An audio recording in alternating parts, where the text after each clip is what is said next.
Assalamualaikum warahmatullahi wabarakatuh. Bismillahirrahmanirrahim. Alhamdulillahirabbil alamin. Wassalatu wassalamu ala asyrafil anbiya'i wal mursalin Sayyidina Muhammad wa ala alihi wa sahbihi ajma'in. Saudara-saudaraku sekalian, kali ini kita akan membacakan biografi singkat dari pendiri Pondok Pesantren Lirboyo, Hadratus Syekh Kiai Haji Abdul Karim. Kiai Haji Abdul Karim lahir tahun 1856 Masehi di Dukuh Banar, Desa Diangan, Kawedanan, Mertoyudan, Magelang, Jawa Tengah, dari pasangan Kiai Abdul Rahim dan Nyai Salamah. Manap adalah nama kecil beliau dan merupakan putra ketiga dari 4 bersaudara. Kedua kakaknya juga laki-laki. Kakak pertama bernama Aliman yang kelak bermukim di Jati Pelem di Jombang. Kedua bernama Mukmin yang setelah pengembaraannya tetap tinggal di Jagan, Magelang bersama adik Manap bernama Armiyah yang kemudian lebih dikenal dengan Mbah Mio. Manap kecil ditinggal wafat ayahnya saat dia belum balik. Sebagai seorang anak yatim, dia pun tumbuh menjadi orang yang mandiri, mampu berpikir jauh ke depan. Tumpuan harapannya tidak lain adalah dirinya sendiri, sehingga pantaslah di saat usianya yang masih muda itu, Manap sudah punya keinginan untuk mengembara, ingin meniru Kang Aliman dan Kang Mukmin, dua kakaknya yang lebih dulu berkelana untuk menuntut ilmu. Tak nasab ilmu pun jadi. Keinginan Manap untuk mengembara dan menuntut ilmu nampaknya kian menggebu setelah dia mengetahui harisma alim ulama pengikut Pangeran Diponegoro seperti Kiai Imam Rafi'i dari Magelang, Kiai Hasan Basori dari Banyumas, Kiai Melangi dari Sleman, dan lain-lain. Manap begitu kagum karena kedalaman ilmu agama para ulama. Belanda sangat segan menghadapi mereka. Akhirnya pada saat usia 14 tahun mulailah beliau melanglang buana dalam menimba ilmu agama, dan saat itu beliau berangkat bersama sang kakak yaitu Kiai Aliman. Saat itu tarikh menunjukkan tahun 1870 Masehi. Tentunya sarana transportasi masih sangat langka, tapi hal ini bukannya memupuskan semangat Manap, justru merupakan tantangan awal yang mesti ia hadapi. Dengan berjalan kaki dari Magelang yang tentunya sangat berat dan melelahkan, sampailah beliau di Desa Babadan, Gurah, Kediri. Di dusun inilah Manap mulai nyantri di sebuah surau yang diasuh oleh seorang kiai. Karena bekal yang dibawa dari rumah sudah habis di perjalanan, akhirnya Manap beserta kakaknya mesti membagi waktu untuk ikut mengetam padi menjadi buruh warga desa saat panen tiba. Setelah dirasa cukup mondok di Babadan ini, kemudian beliau meneruskan pengembaraan ke daerah Cepoko, 20 km arah selatan Nganjuk. Di sini kurang lebih selama 6 tahun. Kemudian pindah lagi ke pesantren Terayang Bang Sri Kertosono Nganjuk, Jawa Timur. Disinilah beliau mendalami pengkajian ilmu Al-Quran. Lalu beliau melanjutkan pengembaraan ke pesantren Sono sebelah timur Sidoarjo, sebuah pesantren yang terkenal dengan ilmu sorofnya. 7 tahun lamanya beliau menuntut ilmu di pesantren ini. Di sini Manap sudah tidak bekerja lagi, seluruh kebutuhannya ditanggung oleh kakaknya. Mungkin sang kakak merasa sayang jika waktu Manap tersita untuk bekerja, karena Manap cukup rajin mengaji. Dalam waktu singkat, kitab-kitab dasar Nahwu Shorof telah dikuasainya dengan baik. Sebagai ungkapan terima kasih kepada sang kakak, Manap bertambah semangat dalam belajar. Waktunya hanya untuk belajar semata, ia gunakan sebaik-baiknya. Ia tidak ingin mengecewakan kakaknya. Bahkan sampai Manap menjadi salah seorang ulama terkenal kelak, beliau masih ingat akan jasa kakaknya. Hal ini pernah diceritakan kepada cucu tertua beliau, Agus Ahmad Hafid, bahwa kesantrian beliau juga karena sang kakak. Aku iso nyantri yo krono diangkat kakangku, kata beliau merendah. Penguasaan Manap di atas kitab-kitab dasar Nahwu Shorof semakin membesarkan himmahnya untuk mempelajari kitab-kitab yang lebih tinggi, semacam Alfiyah Ibn Malik, kitab patokan resmi pesantren. Menguasai kitab 1000 bait syair nahwu sorof ini berarti jaminan untuk menguasai literatur pesantren, yakni kitab kuning. Dan Manap memang senang sekali mempelajari cabang ilmu nahwu sorof sebagai kegemaran, karena sorof ibaratnya ibunya ilmu, sedangkan nahwu ayahnya ilmu. Kegemaran yang menggebu itulah yang membuat Manap ingin pindah. Dia ingin mencari pesantren yang lebih tua lagi, dan terbetiklah kabar saat itu bahwa di Madura terdapat pesantren yang cukup terkenal, yaitu pesantren Bangkalan dengan kiainya yang alim alamah, Kiai Khalil, yang wafat pada tahun 1923 Masehi. Ke Pulau Garam menjadi garam. Ulama itu bagaikan garam. Begitulah kata sebuah perumpamaan. Antara ulama dengan garam ada sisi kesamaannya. Keduanya selalu dibutuhkan umat. Tanpa garam rasa jadi hambar, dan tanpa ulama umat jadi gersang. Dan Madura sebagai pulau garam terkenal garamnya tentu. Pula tersohor garam-garam mulianya, yaitu murid-murid Kiai Khalil yang jadi ulama-ulama jawara di tanah Jawa. Alhamdulillah, keinginan Manap untuk menjadi murid Kiai Khalil terlaksana juga. Setelah beberapa saat mondok di pesantren Kedung Doro sepanjang Surabaya, dia menyeberang meninggalkan Jawa. Sesampai di Madura yang panas dan gersang itu, semangat Manap kian terbakar. Udara Madura yang menyengat itu kian menambah hausnya akan ilmu Kiai Khalil yang alim, hampir dalam semua cabang ilmu, baik fikih, tafsir, hadis maupun tasawuf. Tetapi menjadi santri Kiai Khalil yang terkenal sebagai wali itu ternyata tidaklah mudah. Berbagai ujian lahir maupun batin mesti dijalani. Cobaan yang kadang tidak masuk akal harus diterima. Demikian pula halnya dengan seorang Manap. Ia tak luput dari berbagai ujian sang guru Kiai Khalil. Al-Kisah. Ketika Manap ingin bekerja untuk mencukupi kebutuhan sehari-harinya seperti sebelum di Madura, dia bersama seorang sahabatnya, Abdullah Fakih dari Cemara Banyuwangi, berangkat ke daerah sekitar Banyuwangi dan Jember untuk ikut mengetam padi. Namun setelah bersusah payah melakukan perjalanan yang cukup jauh, sesampai di Bangkalan terjadilah hal yang mengejutkan. Ternyata Kiai Khalil menghendaki padi hasil kerja Manap itu untuk makanan ternaknya. Beneran Map, tak nggone pakan pitikku, kata Kiai Khalil. Begitulah rupanya Kiai Khalil tidak mengizinkan Manap bekerja. Sebagai gantinya, ia disuruh memetik daun pace yang tumbuh di sekitar pondok untuk makanan sehari-hari. Lalu kecewakah Manap? Tidak, sedikitpun dia tidak merasa kecewa. Bukan pemuda Manap jika tidak kuat menghadapi ujian itu. Perintah sang kiai untuk makan daun pace rebus itu dijalaninya dengan tabah. Bahkan sering pula ia harus makan sisa kerak nasi teman-temannya atau kadang ampas kelapa. Tetapi semua itu tidak pernah ia keluhkan, sehingga bertahun-tahun ia melakukan tirakat ini, jarang orang yang tahu. Karena ketabahan Manap yang mengagumkan inilah pernah terjadi hal yang cukup tragis. Di bulan suci Ramadan, kala Manap sedang mengikuti pengajian tafsir Jalalain, dia jatuh pingsan.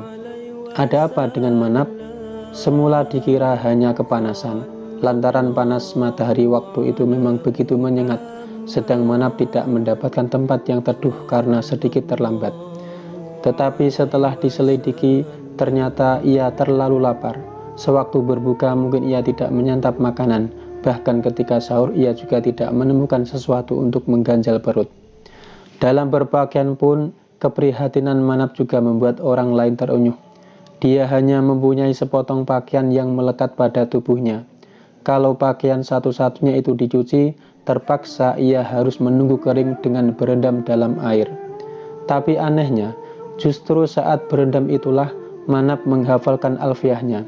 Ia dendangkan syair-syair bernada rijaz itu dengan syahdu, seakan tak merasakan kegetiran hidup yang menerpanya. Bagi Manap, cobaan dan ujian dalam menuntut ilmu itu dirasakannya bukan suatu penderitaan, tapi justru kenikmatan dari sebuah kehidupan. Ia yakin bahwa cobaan yang ditimpakan kepada seorang muslim bukanlah azab, tetapi sebagai bukti kecintaan Allah Subhanahu wa Ta'ala kepada hambanya. Sebagai seorang muslim, Manap menjalani hari-hari panjang yang penuh penderitaan itu dengan tabah. Waktu terus bergulir, hari ke hari, bulan ke bulan, dan tahun ke tahun. Tidak terasa, Sudah hampir 23 tahun Manap bermukim di Madura. Kesungguhannya dalam menuntut ilmu telah membuat tinggi pengetahuan agamanya, tua ilmunya seiring dengan tua usia yang kala itu sudah lebih dari 40 tahun. Pribadinya telah mencerminkan sosok seorang yang alim, figur seorang kiai, sehingga wajarlah jika saat itu teman-temannya menempatkan Manap sebagai seorang kiai, tempat untuk bertanya, minta pendapat, bahkan tempat berguru. Salah seorang kiai yang dahulu pernah berguru kepada Kiai Manap adalah Kiai Fakih dari Patik, Nganjuk.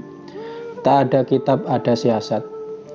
Apabila seseorang makin luas ilmunya, tentu makin banyak membutuhkan bahan kajian yang lebih beragam pula, seperti Kiai Manap. Karena penguasaan ilmu agama yang kian matang, beliau juga semakin membutuhkan berbagai macam kitab untuk mutolaah. Padahal bagi beliau masalah itu bukanlah mudah, sebab untuk kebutuhan sehari-hari saja jarang ada. Tapi berkat keuletan beliau, masalah kitab-kitab itu akhirnya dapat disiasati. Kiai Manap sering melakukan barter kitab.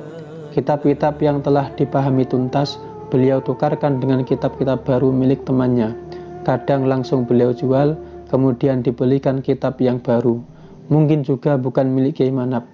Kitab usang semacam itu tidak akan laku, tetapi karena kealiman pemiliknya, justru santri yang mendapatkan kitab bekas itu sangat gembira sekali. Hanya karena ingin memiliki 2 buah kitab, Kiai Manap pernah berjalan kaki ratusan kilometer. Ketika beliau menjenguk keluarga di Magelang, menjelang kembali ke pondok, sang ibu, Nyai Salamah, memberi bekal uang sebesar Rp5 untuk naik kereta api. Tetapi karena beliau sangat membutuhkan kitab, uang tersebut justru digunakan untuk membeli 2 buah kitab, yaitu Minhajul Qawim dan Ibnu Aqil. Rupanya demi buah kitab tersebut, Kiai Manap bersedia melepaskan kursi kereta api dan rela berjalan kaki. Dari Bangkalan ke Pelaminan. Selepas abad 19, usia Kiai Manap hampir setengah abad, usia yang menunjukkan keluasan ilmu dan pengalaman hidup. Jumlah pesantren yang pernah beliau singgahi, yakni Babatan, Cepoko, Trayang, Sono, Gedung Doro, Bangkalan, dan Tebu Ireng, menunjukkan bahwa Kiai Manap bukan hanya alim tetapi alim alamah. Kiai Khalil tentunya lebih tahu hal itu. Beliau merasa Manap telah mencapai puncak dan menemukan jati dirinya. Beliau meminta agar Manap meninggalkan Bangkalan untuk segera pulang menyebarkan ilmunya di masyarakat. Beliau merasa ilmunya telah terkuras habis. Nap, baliyo, ilmuku wis entek, begitulah perintahnya.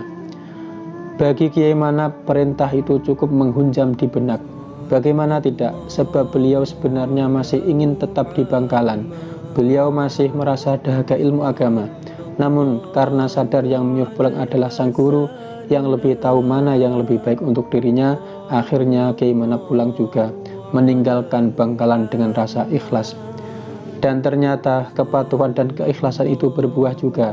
Sesampai di Jawa, Kiai Manap mendengar bahwa salah seorang sahabatnya kala mondok di Madura, yaitu Kiai Hasyim Asy'ari, telah 3 tahun membina sebuah pesantren di Tebu Ireng, Jombang. Kiai Manap yang belum lama pulang dari Bangkalan, rupanya tertarik untuk singgah di pesantren yang diasuh oleh rekan se-alma mater yang ahli dalam ilmu hadis tersebut. Setelah kurang lebih 5 tahun, Kiai Manap nyantri di Tebu Ireng, nampaknya belum juga beliau berhasrat melepas masa lajangnya. Padahal usia beliau sudah melebihi pantas untuk berkeluarga, mungkin saking asyiknya menuntut ilmu. Tetapi tidak begitu lama, tanpa diduga-duga, datanglah seorang kiai dari Pare Kediri kepada Kiai Hasyim dengan tujuan ingin mengambil menantu Kiai Manap. Namun Kiai Hasyim dengan halus menolak lamaran itu, sebab diam-diam beliau ingin menjodohkan Kiai Manap dengan salah seorang putri kerabatnya, yakni Kiai Soleh dari Banjarmelati, Kediri. Mungkin karena khawatir didahului orang lain, Kiai Hasyim lantas segera mengutus Agus Ahmad, salah seorang santri yang juga ipar beliau dan masih keponakan Kiai Soleh, sowan ke Banjarmelati meminta keterangan apakah Kiai Soleh masih mempunyai anak gadis yang belum menikah. Dan ternyata jawaban dari Banjarmelati cukup memuaskan Kiai Hasyim. Tanpa membuang waktu, beliau langsung mengutus Gus Ahmad ke Banjarmelati lagi, mengantarkan surat lamaran kepada Kiai Soleh. Bahkan Kiai Hasyim meminta Gus Ahmad menunggu jawaban lamaran itu sebelum kembali ke Tebu Ireng. Namun apa mau dikata, Kiai Soleh tidak mau memberikannya, tapi beliau ingin bertemu langsung dengan Kiai Hasyim dan sekaligus Kiai Manap. Tak lama kemudian, selang beberapa hari setelah Idul Fitri, Kiai Soleh sowan ke Jombang dengan membawa jawaban yang sungguh menggembirakan. Lamaran tersebut beliau terima dengan senang hati, bahkan saat itu juga dicapai kesepakatan untuk selekasnya dilaksanakan pernikahan antara Kiai Manap dengan putri Kiai Soleh. Tapi karena di bulan Syawal masih banyak kesibukan, pernikahan itu ditunda 4 bulan kemudian, tepatnya tanggal 8 Safar 1328 Hijriah atau 1908 Masehi. Hari bahagia nan penuh berkah akad nikah antara seorang kiai dan putri seorang kiai berlangsung dengan khidmah, dan Kiai Manap sang pengantin yang saat itu berusia 50 tahun lebih naik pelaminan menyunting darah ayu Khadijah binti Kiai Haji Soleh yang masih berumur 15 tahun. Sungguh pasangan yang jauh dari serasi, namun berkat restu orang tua dan guru, cinta suci bersemi pula, dan berbahagialah mereka.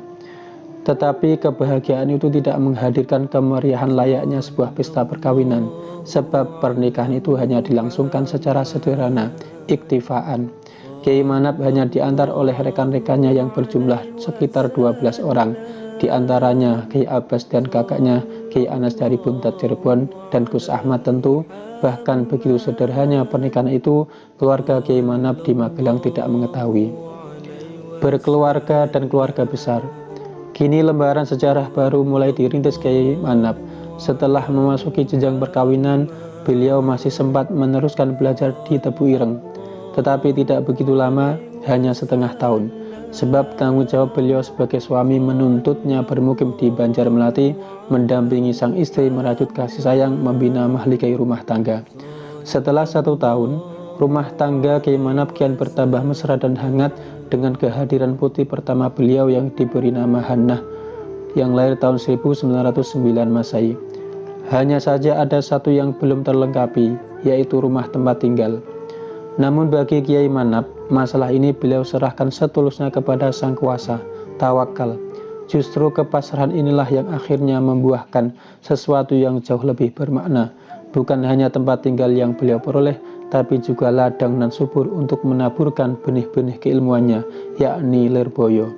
Semua bermula dari Kiai Soleh yang sering lewat desa Lirboyo jika hendak pergi ke sawahnya di daerah Semen. Suatu ketika, saat beliau melewati desa tersebut, tiba-tiba ada sesuatu yang aneh. Lirboyo yang kondang keonarannya dan angker itu, seolah-olah di mata beliau nampak berubah menjadi desa yang tenteram, kata Raharja.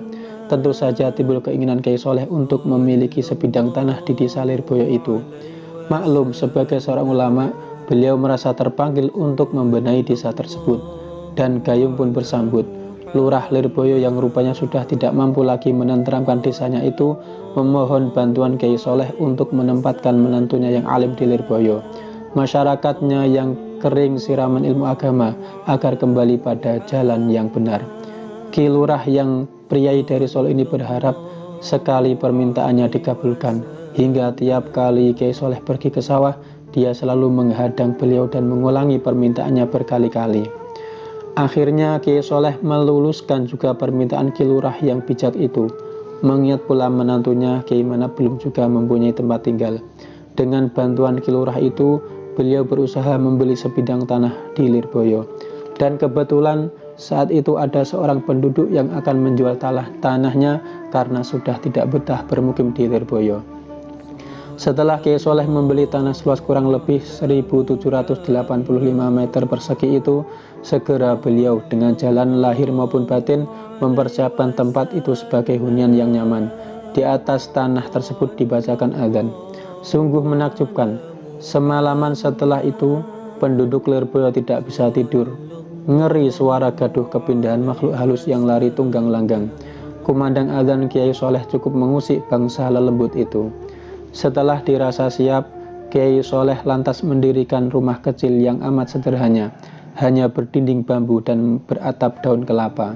Karena terlalu sederhana, malah dikata cuma gubuk belaka. Tatkala rumah itu selesai dibangun, Kiai Soleh lalu memberitahukan kepada Kiai Manap bahwa beliau telah disediakan tempat di Lirboyo. Kiai, panjenengan sampun kula damelaken griya wonten Lirboyo. Begitulah Kiai Soleh dengan bahasa yang halus mempersilahkan Kiai Manap menantunya. Betapa bersyukurnya Kiai Manap kala itu. Mertua beliau benar-benar memperhatikan keluarga beliau. Dengan penuh ungkapan syukur, Kiai Manap di antara Kiai Asy'ari yang tidak lain adalah kakak ipar beliau, malam harinya langsung berangkat ke Lirboyo menempati rumah itu. Sampai di Lirboyo, Kiai Manap ditinggal sendirian, dibekali nasi 1 bakul kecil, sayur 1 mangkok, tikar dan bambu. Baru 2 hari berikutnya istri beliau, Nyai Khadijah, menyusul ke Lirboyo. Tidak laiknya pindah rumah, beliau hanya membawa sedikit beras, kayu bakar, dan seekor ayam blorok. Namun kehadiran Kiai Manap rupanya tidak disukai oleh penduduk sekitar, yang waktu itu masih berjumlah 41 kepala keluarga. Apalagi mereka yang merasa terusik dengan kehadiran beliau, seperti perusuh, maling, atau perampok. Tak ayal segala bentuk teror siang malam sering beliau terima agar tidak bedah di Lirboyo. Tetapi dengan tabah semua itu beliau hadapi satu persatu dengan terus bertabligh amar ma'ruf nahi mungkar. Bahkan bukan hanya itu, Kiai Manap pun melakukan usaha batin, riyadhah, puasa, memohon pertolongan Allah. Sebab bukan hanya mereka saja yang mengganggu beliau, tetapi juga makhluk halus semacam jin-jin jahat. Maklum Lirboyo memang terkenal wingit, bahkan sampai sekarang keanggaran itu masih terasa.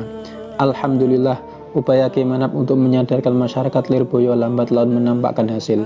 Banyak penduduk yang mulai insaf setelah mendapatkan wejangan dari beliau.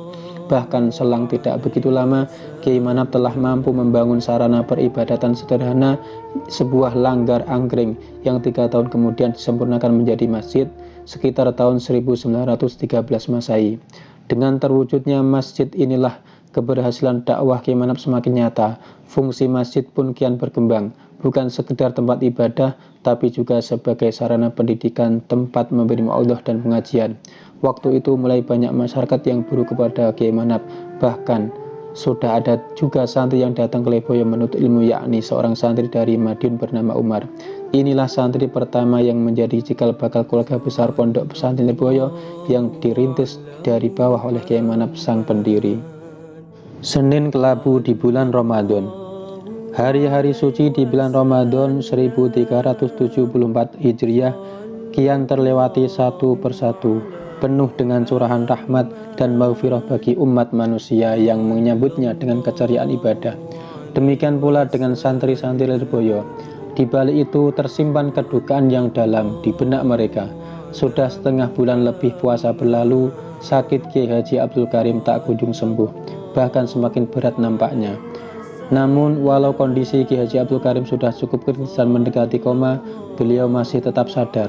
Beliau selalu menanyakan hari-hari yang terlewati kepada sanak keluarga yang setia menunggui. Apabila bukan hari Senin, segera beliau panjatkan doa agar Allah Subhanahu wa Ta'ala tidak memanggil beliau di hari itu. Tetapi jika hari Senin, sontak ada kebahagiaan yang terpancar dari wajah beliau sambil dengan lirih berdoa semoga Allah Subhanahu wa Ta'ala memanggil beliau pada hari itu juga. Begitulah saat-saat menjelang akhir hayat, Kiai Haji Abdul Karim sangat mendambakan bisa meninggal di hari Senin seperti kemangkatan Rasulullah Shallallahu Alaihi Wasallam. Dan rupanya Allah Subhanahu wa Ta'ala mengabulkan doa beliau. Inna lillahi wa inna ilaihi raji'un. Pada hari Senin ketiga di bulan suci itu, tanggal 21 Ramadan 1374 Hijriah, sekitar pukul 13.30, beliau dipanggil Yang Maha Kuasa dalam suasana yang tenang di hadapan keluarga dan santri. Awal kedukaan begitu kelabu menyelimuti Senin itu. Perlahan-lahan air mata pun menetes di bumi Lirboyo. Tamu-tamu berdatangan dari berbagai penjuru bertakziah dan memberikan penghormatan terakhir kepada Kiai Haji Abdul Karim. Semakin sore pelayat semakin membanjir. Sholat jenazah dilaksanakan bergantian karena masjid tak mencukupi. Pemakaman juga terpaksa ditunda mengingat jumlah pelayat yang tak terkira. Baru pukul 22.00 WIB, jenazah beliau dikebumikan di makam keluarga di sebelah barat Masjid Lirboyo. Jenazah yang sedari siang disemayamkan di masjid dipindah dulu ke kediaman beliau untuk memberikan kesempatan kepada ahli bait menghaturkan penghormatan yang terakhir. Di liang lahat jenazah beliau disambut oleh kedua menantu beliau, yakni Kiai Marzuki Dahlan dan Kiai Mahrus Ali, dengan dibantu Cucunda Agus Ahmad Hafid. Keheningan sangat terasa saat upacara pemakaman berlangsung, tapi saat pembacaan talqin hampir berakhir mendadak suasana sedikit berubah. Kiai Haji Abdul Wahab Hasbullah, Rais Am NU saat itu, ketika membacakan talqin menyisipkan kata-kata yang menggelitik. Kiai Abdul Karim menawi malaikat tanglet punapa partai sampean, jawab kanthi tegas partai kula NU. Tentu talqin partai itu bukan ditujukan kepada almarhum, tapi kepada hadirin yang mengikuti proses pemakaman. Maklum waktu itu Nahdlatul Ulama sedang gencar-gencarnya berkampanye menghadapi pemilu yang pertama dengan lawan berat PKI. Walaupun Kiai Haji Abdul Karim tidak duduk di kepengurusan besar NU, tetapi beliau selalu menjunjung tinggi organisasi para ulama ini. Maka dalam sambutan yang disampaikan usai pemakaman itu, Kiai Haji Wahab Hasbullah menegaskan bahwa sepeninggal Kiai Haji Abdul Karim, hendaknya kita meresapi dan mengenang jasa dan amal baik beliau, berupaya mengambil suri tauladan dari jejak perjuangan beliau. Dalam kesempatan lain, Kiai Haji Ma'ruf Ali lebih menekankan bahwa santri dan alumni Lirboyo seharusnya bisa meniru beliau meskipun hanya sedikit, misalnya 10 atau 5% saja. Kiai Haji Abdul Karim adalah salah seorang ulama besar yang kehidupannya diwarnai berbagai sifat luhur, sehingga banyak ulama menyatakan kekagumannya. Di antaranya Kiai Haji Ma'ruf Kedunglo. Menurut beliau, Kiai Haji Abdul Karim sebenarnya bertabiat keras, tetapi penyabar, dan ilmunya biasa-biasa saja, tetapi istiqomah serta zuhud. Sehingga karena zuhud itu, beliau sama sekali tidak kenal uang. Demikian menurut keterangan Kiai Ma'ruf Ali. Bahkan menurut kisah Kiai Haji Abdul Aziz Mansur, rumah beliau pernah hampir roboh karena rusak berat, namun beliau diam saja sehingga ibunya yang memperbaiki. Begitulah kisah sang pendiri sejati, Kiai Haji Abdul Karim, yang memulai segalanya dari bawah hingga mampu meletakkan tonggak sejarah pesantren, juga menciptakan dinasti yang kini meneruskan estafet beliau, dan yang lebih tak ternilai lagi, telah mampu menorehkan sebuah nama besar Pondok Pesantren Lirboyo dalam dunia pendidikan. Tiap hari ribuan santri menimba ilmu dan sejuta hikmah di dalamnya. Penuturan manaqib beliau ini mudah-mudahan menambahkan kecintaan kita kepada beliau, dan kelak di akhirat kita dapat berkumpul dengan beliau. Amin. Tersanjung doa kepada almarhum almarhumullah Kiai Haji Abdul Karim selalu selamanya. Al-Fatihah.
Sallallahu ala Muhammad,